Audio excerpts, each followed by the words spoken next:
Fala pessoal, a escalada de conflito entre Alexandre de Moraes e Elon Musk, dono do X, antigo Twitter, levou ao bloqueio da rede social X aqui no Brasil, o que tem gerado discussão e muitas perguntas. Mas como assim? Bloqueou mesmo?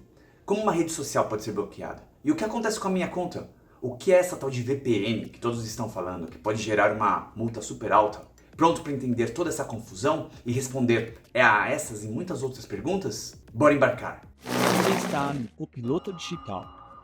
Eu sou o Marcos e hoje o assunto, infelizmente, não vai ser inteligência artificial, mas tem muito de tecnologia para aprender e responder muitas dúvidas que surgiram com toda essa crise. Vou te ajudar a entender tudo o que está acontecendo relacionado com o bloqueio da rede social X aqui no Brasil. Eu não sou especialista em direito e muito menos em política, mas vamos tentar entender primeiro por que a rede X foi bloqueada e em seguida vou explicar como isso pode ser feito e de que forma isso te afeta diretamente. O ministro do Supremo Tribunal Federal, Alexandre de Moraes, acumulou poderes que são vistos por muitos especialistas de forma bem negativa.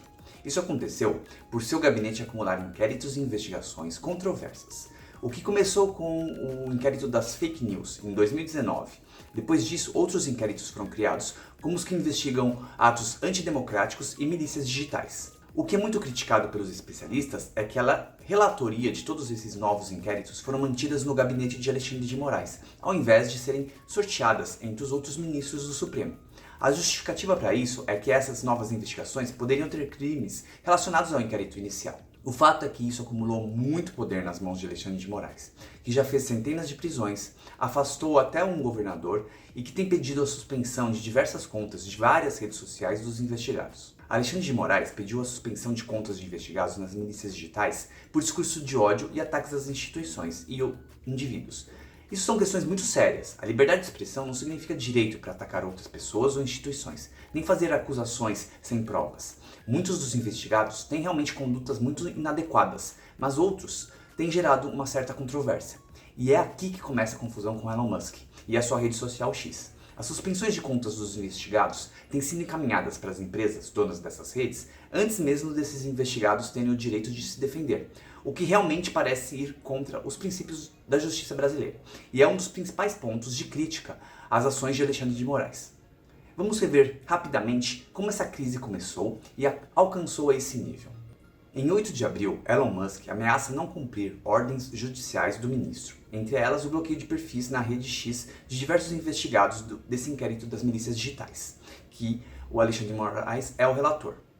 Então o ministro inclui o próprio Elon Musk como um dos investigados. Depois disso, Elon Musk repetiu diversos ataques a Alexandre de Moraes na própria rede X. Em 17 de agosto, Elon Musk anunciou o fechamento do escritório do X aqui no Brasil e a demissão de cerca de 40 funcionários. Nas 2 semanas seguintes, o escritório de advocacia que representava o X não respondeu ao STF sobre os bloqueios das contas dos investigados. Em 27 de agosto, a empresa Starlink é notificada do bloqueio de contas no Brasil. A Starlink é uma outra empresa que serve internet por satélite, e Elon Musk tem 40% das ações. É uma provedora de acesso muito utilizada por brasileiros em áreas rurais e remotas, além de ter contratos inclusive com o Exército Brasileiro e o Tribunal Eleitoral, sendo responsável por cerca de 1% do acesso à internet feito do Brasil. O ministro bloqueou 2 milhões de reais das contas da empresa, por causa do não cumprimento do bloqueio dos perfis pela outra empresa, a rede social X de Elon Musk. Como a rede X não tem mais contas e ativos no país, e o não cumprimento do bloqueio já gerou uma multa ao X de mais de 18 milhões de reais, o ministro entendeu que a empresa Starlink faz parte do mesmo grupo econômico e deve ser responsabilizada financeiramente em nome da X. Mais uma decisão que gerou muita controvérsia entre os especialistas e que foi amplamente repudiada por Elon Musk, pois afetou outros acionistas que controlam a Starlink. A empresa se comprometeu a manter os serviços aos usuários brasileiros, mesmo que fosse gratuitamente, por não conseguir executar transações financeiras devido ao bloqueio das suas contas.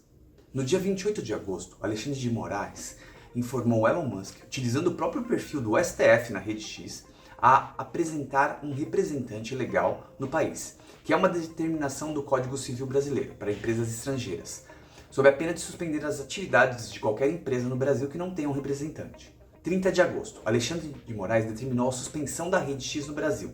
Notificou a Anatel para cortar a rede social em 24 horas e ainda impôs uma multa diária de R$50 mil para qualquer pessoa ou empresa que usar qualquer subterfúgio, como VPNs, para acessar o X, mesmo o site estando banido do Brasil. Após a decisão de Alexandre de Moraes, a Anatel notificou todas as mais de 200 mil operadoras de internet no Brasil, incluindo a Starlink, e gradativamente o X se tornou indisponível. E já vou te explicar na sequência como isso é possível.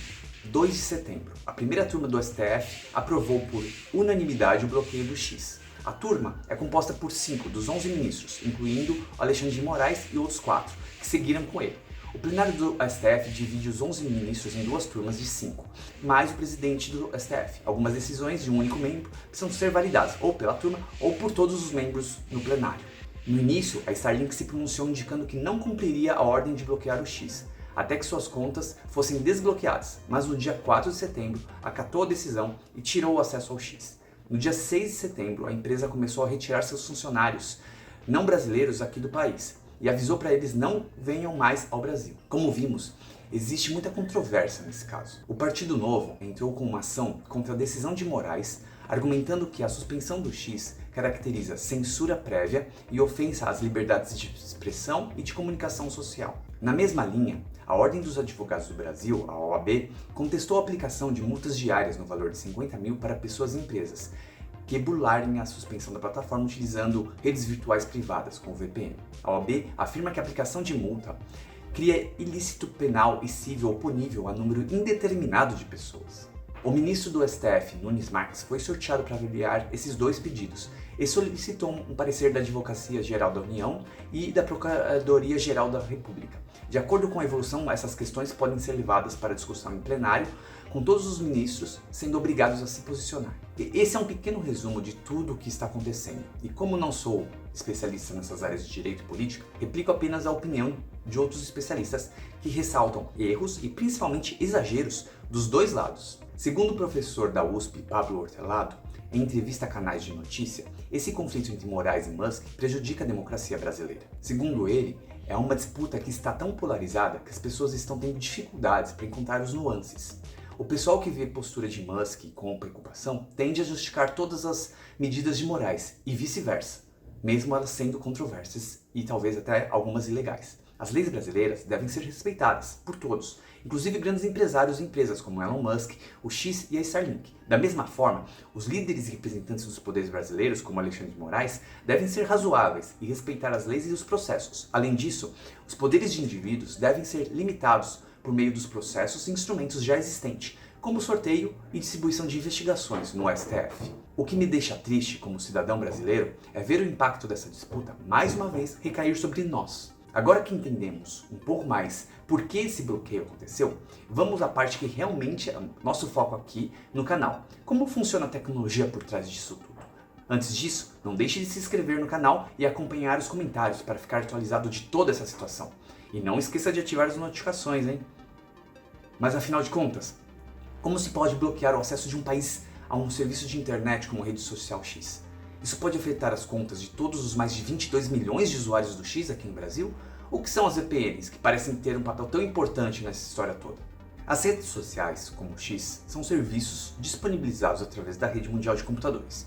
E para acessar eles, todos nós sabemos que precisamos de acesso à internet, seja pela nossa operadora de celular ou pela operadora de internet que você tem na sua casa. O aplicativo ou site de uma rede social utiliza a internet fornecida pela sua operadora para acessar o serviço da rede social, que, na verdade, é executado em computadores que estão localizados em algum outro lugar. Para achar esse serviço, ou esses computadores que vão responder por esse serviço, pode ser comparado a encontrar o local para entregar uma correspondência, por exemplo. Precisamos de um endereço para isso.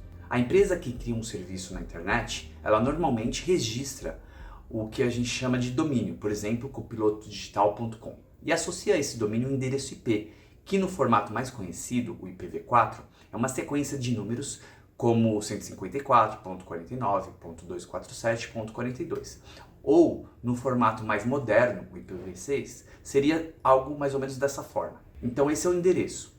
Mas cada interação que você faz em uma rede social envia uma mensagem então para esse endereço, que responde e permite que você veja os efeitos e as mudanças no seu aplicativo. Esse endereço pode apontar para qualquer lugar no mundo, como no caso do X, os servidores que acessamos estão provavelmente nos Estados Unidos. Mas como uma mensagem que sai do seu aplicativo chega no servidor do X lá na América do Norte? O primeiro passo é a mensagem sair do seu app e usar o seu sinal de 4G, por exemplo, para chegar a uma torre de celular da sua operadora que está próxima de você. A sua operadora lê o endereço da mensagem e, assim como uma agência de correios, entende que você está querendo enviar para um serviço lá nos Estados Unidos. Então encaminha para o próximo ponto do trajeto, que pode ser vários servidores e distribuidores intermediários, seguindo por cabos pelas ruas, estradas ou mesmo por baixo dos oceanos, ou até utilizando satélites, como no caso da Starlink. Mais uma vez, podemos comparar com o serviço postal. Sua carta sai da agência perto da sua casa, vai para a central do seu bairro, da sua cidade, para uma central regional, viaja por estradas, aviões ou navios, até chegar perto da cidade, nos Estados Unidos, para onde foi endereçada. Vai para uma central regional, uma agência local, até ser entregue pelo carteiro no endereço exato. Mas, como a operadora sabe para onde mandar uma mensagem na internet? Uma excelente pergunta. O serviço postal sabe entregar na sua casa, pois ele conhece o caminho até ela. Se surgir uma nova rota de avião, por exemplo, uma nova estrada, um novo satélite, ele vai ser atualizado e pode passar a usar essa nova conexão, essa nova rota. De uma forma bem simplificada e parecida, cada endereço de internet também precisa identificar para os equipamentos de comunicação como eles devem seguir, que caminho, que rota seguir para conseguir acessar esse determinado endereço.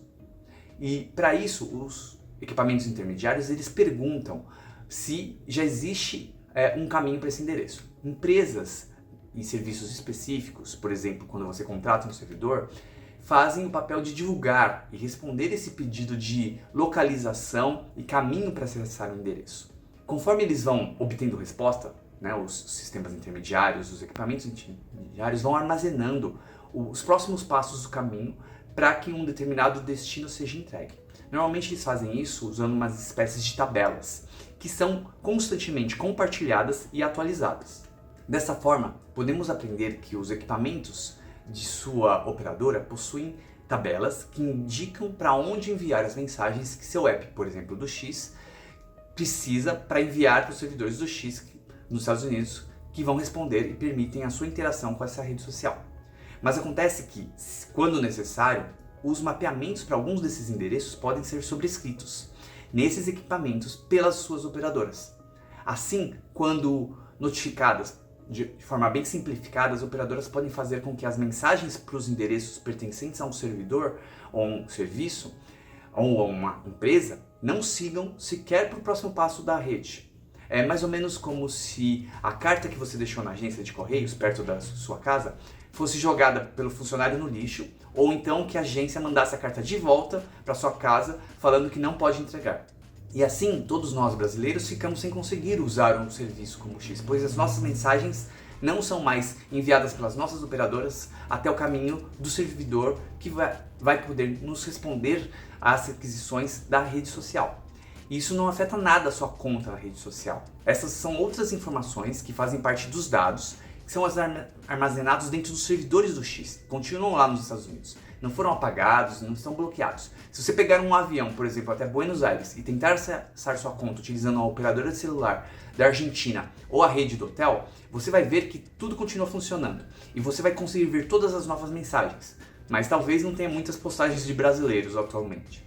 Só que você não precisa pegar um avião. Como o próprio Alexandre de Moraes deixou claro, você poderia usar um serviço de VPN para conseguir acessar o X, sem sair da sua casa. Mas afinal, o que é essa tal de VPN? E como ela consegue acessar um endereço bloqueado? Esse tipo de serviço ele é ilegal? Por isso que vai ter uma multa?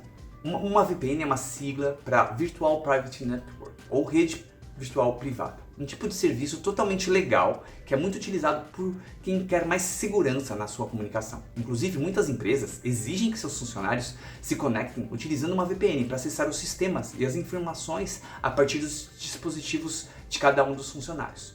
De acordo com uma pesquisa da NordVPN, uma das principais fornecedoras desse serviço, que foi inclusive citada como exemplo por Alexandre de Moraes, indica que no primeiro trimestre de 2024, 37% dos brasileiros, cerca de 75 milhões de pessoas, acessaram a internet usando uma VPN. E a procura pelo serviço aumentou muito com o bloqueio do X, mesmo com a ameaça de multa. Mas como a VPN consegue acessar algo que está bloqueado, então? Vamos começar aprendendo e entendendo como uma VPN funciona. Imagina que você precisa enviar uma mensagem de forma segura para um servidor de sua empresa que fica em outra cidade. Um dos riscos que você corre é que em algum dos equipamentos no meio do trajeto possa ter sido invadido, por exemplo, por criminosos e eles estejam capturando todas as mensagens que vão para um determinado endereço da sua empresa para tentar obter as informações que você está trocando com a empresa. Para evitar isso, a sua empresa contrata um serviço de VPN. E os sistemas da empresa, então, só podem ser acessados por esse serviço de VPN. É instalado normalmente um serviço na rede interna da sua empresa e os sistemas da empresa só podem ser acessados pelos endereços desse servidor de VPN, que normalmente estão ali na rede interna e não trafegam pela internet, assim tornando, por exemplo, uma invasão muito mais difícil, porque esse criminoso teria que invadir a rede interna da sua empresa, o que é muito mais seguro. Mas como eu consigo então acessar isso da minha casa se você acabou de dizer que só o servidor de VPN consegue acessar os sistemas da empresa? Então, como é que eu acesso isso diretamente no meu celular, por exemplo? O primeiro passo é usar um app da VPN que é instalado no seu dispositivo e utiliza a internet de forma normal para enviar uma mensagem de conexão, por exemplo, com o servidor de VPN da sua empresa. Provavelmente o único servidor que é acessível da sua empresa fora da rede interna é o servidor de VPN, que ele está disponível via internet. Essas comunicações elas são criptografadas, ou seja, elas são codificadas de uma forma especial que torna muito difícil que alguém que esteja capturando essas mensagens seja capaz de decodificar e entender. É como se antes de entregar uma carta na agência de correio, você colocasse ela dentro de uma caixa de metal indestrutível, trancada, que só pode ser aberta por uma chave.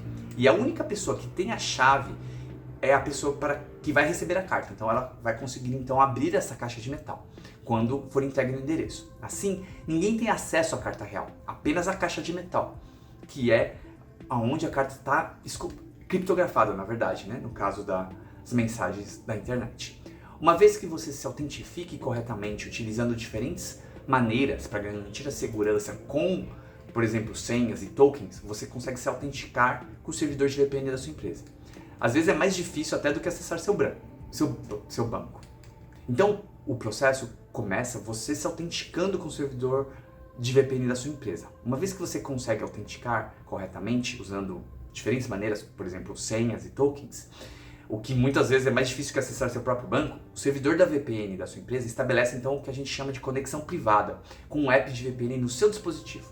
Isso é feito em um processo conhecido como tunneling, de túnel em inglês, colocando cada mensagem dentro de outra mensagem criptografada, sendo que apenas o outro lado do túnel tem a chave para abrir e os intermediários veem apenas a mensagem criptografada e não a verdadeira mensagem que está segura dentro dela. A partir daí, a mensagem criptografada trafega e tem o endereço do servidor de VPN da sua empresa. Quando o servidor de VPN da sua empresa recebe essa mensagem, ele usa a chave, descriptografa a mensagem e lê a mensagem real. Ele conhece o endereço do servidor que você está querendo acessar. Então ele encaminha, entrega a sua mensagem para esse serviço de forma segura pela rede interna. Com uma pequena diferença, ele muda o remetente. Ao invés de ser o seu endereço, o servidor da VPN usa o endereço dele mesmo e então a resposta que o serviço oferecer volta para o servidor da VPN. Esse servidor da VPN recebe a resposta, coloca novamente dentro de uma mensagem, criptografa com uma nova chave, envia a resposta para o app do seu dispositivo, que usa a chave dele para descriptografar e entrega então para o app original que você estava usando. Um serviço de VPN, como por exemplo o da Nord, pode criptografar por meio do seu app todas as mensagens que saem do seu dispositivo, por exemplo, do seu navegador preferido ou do seu app do X. Eles seguem até o servidor da VPN que você escolher e apenas de lá seguem o endereço de destino, usando como remetente o endereço do servidor de VPN que você escolheu. Essa funcionalidade é conhecida como proxy e oculta seu endereço, não permitindo descobrir o endereço real de quem acessa um serviço, se você não tiver o acesso aos dados internos do servidor de VPN. Porque para os servidores do serviço, por exemplo, do X, o endereço que está acessando é um endereço dos Estados Unidos, do servidor de VPN que está lá localizado, não o endereço do Brasil. Dessa forma, se você tem um serviço de VPN instalado, você pode ativar ele e selecionar o servidor de VPN em outro país, como no próprio Estados Unidos. Assim, sua mensagem, por exemplo, a mensagem do app do X, será interceptada pelo app de VPN no seu dispositivo, criptografada e colocada dentro de outra mensagem, endereçada a um servidor da empresa de VPN. E a empresa de VPN não foi bloqueada pelas operadoras do Brasil, então a mensagem segue até lá. A mensagem chegará então no servidor da empresa de VPN nos Estados Unidos, que abrirá a mensagem original direciona ela para o servidor do X, responderá de volta nesse mesmo endereço do servidor da VPN, que criptografará a mensagem e novamente enviará de volta para o seu dispositivo por meio da sua conexão normal da sua operadora, para o app da VPN, que descriptografa a resposta, encaminha para o app do X, permitindo assim que você acesse a rede bloqueada.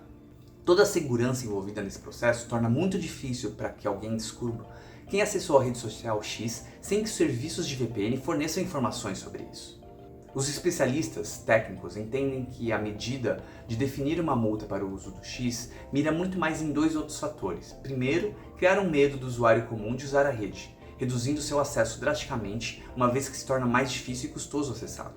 Em segundo lugar, caso os usuários acessem suas contas e postem algo estando em território nacional, o ministro pode concluir que tal postagem foi feita violando a restrição e aplicar a multa sem sequer verificar se foi usado uma VPN ou qualquer outro meio. Esse segundo cenário é ainda mais crítico para perfis que já são investigados e que já estejam sendo monitorados, podendo incorrer em prejuízo direto para as pessoas ou empresas donas desses perfis. É muito improvável que alguém que apenas acessar e ler as mensagens de sua conta no X seja realmente multado, por todas as dificuldades técnicas envolvidas. Já postagens ficam registradas com sua conta e data no próprio X e podem ser cruzadas com dados de sua entrada e saída do país. Dessa forma, minha sugestão é que você acompanhe o pedido da OAB e os desdobramentos dessa crise, utilizando a VPN para sua segurança e não para desrespeitar determinações controversas das autoridades brasileiras. Espero que esse vídeo tenha te ajudado a entender mais sobre essa crise e a fascinante tecnologia que conecta o mundo e as pessoas. Temos o direito de nos expressar e devemos assumir a responsabilidade por aquilo que dizemos. Busque sempre verificar as fontes e a autenticidade das informações e dos fatos, compartilhando suas ideias e opiniões sem ofender ou prejudicar ninguém. Toda tecnologia deve ser usada de forma consciente. As tecnologias não são más ou boas. Nós, os seres humanos, é que fazemos bom ou mau uso delas como ferramentas. Se você gostou desse vídeo, deixa seu like, compartilhe com seus amigos para que eles possam entender melhor toda essa crise e a tecnologia por trás dela. Não deixe de se inscrever no canal e ativar as notificações. Muito obrigado por assistir e até o próximo vídeo.